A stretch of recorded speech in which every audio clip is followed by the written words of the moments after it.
Hi everybody, this is Miss Gilding. Today we're going to read The Buffalo Climbed a Tree by Mark Twain, abridged from Roughing It, adapted by Tom and Mary Gilding, illustrated by Robert Marr, Facts About Buffaloes by Heather Gilding. Today we have a special narrator, Mark Twain. The buffalo climbed a tree? In the summer of 1861, my brother and I were on our way out west. We were going to Carson City, Nevada. About 550 miles from where we started, our stagecoach broke down. It would take 5 to 6 hours to fix it. We sat and waited. While we waited, a man asked us if we wanted to join a buffalo hunt. We got horses and we went. But our buffalo hunt ended in disaster, and one of our group, passenger Bemis, was pretty embarrassed. A buffalo chased him. Bemis was very mad and quiet about the whole thing. He just sat in his seat on the stagecoach and didn't talk to anybody. Little by little, Bemis lost his anger and started to talk. "Well, it was not funny," he said. "You should have been up in that tree. Then you wouldn't have laughed." Well, Bemis continued his story.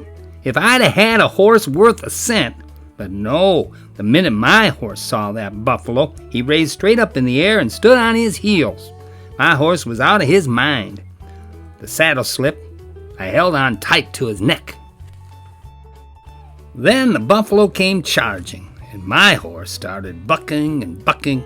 For 10 minutes that horse threw one handspring after another. The buffalo stood there sneezing and shoveling dust down his back. I was first on his neck, the horse's neck, not the buffalo's. Next I was up on his rump. I was heads up and then heels up.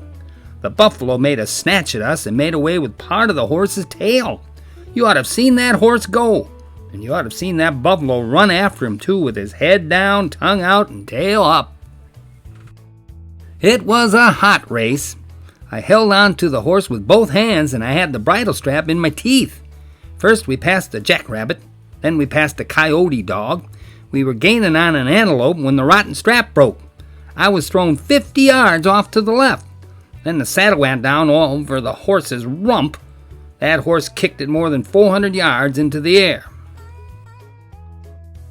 I fell at the foot of the only tree around. In the next second, I had hold of the bark with my nails and my teeth. I was soon high in the tree, hanging onto a branch. I had beaten that buffalo if he didn't think of one thing. There was a chance that the buffalo would not think of that thing, but there was an even greater chance that he would. I decided what I would do if he did. From where I sat, it was 40 feet to the ground. I carefully unwound the lariat rope from the saddle.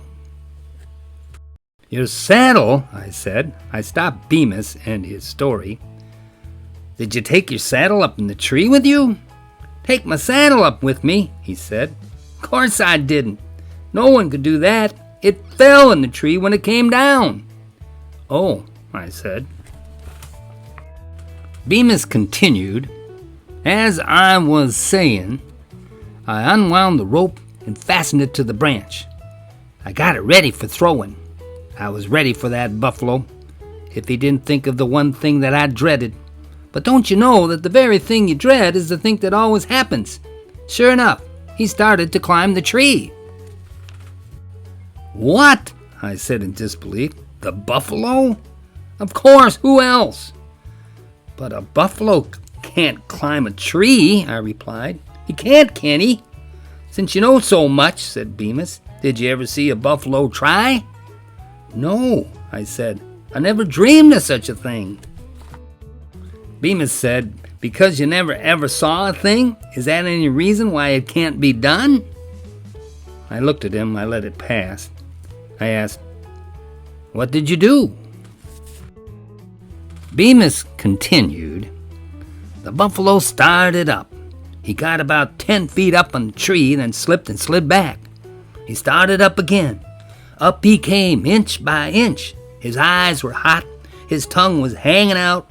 Higher and higher he climbed until he hitched his foot over the stump of the first branch.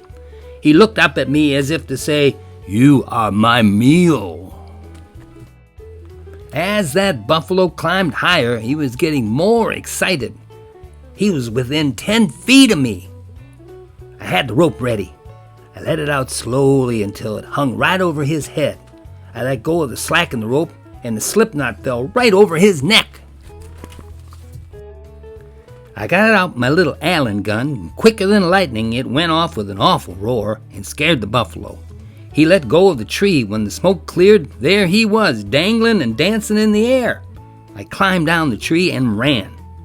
I turned to see the rope break and the buffalo fall to the ground. He got up and stampeded around and around that tree, punching at the air.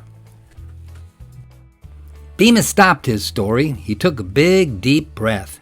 I looked at him and said, "Bemis, is that story true, just as you have said it?" "I wish I may rot in my tracks and die the death of a dog if it isn't," he replied.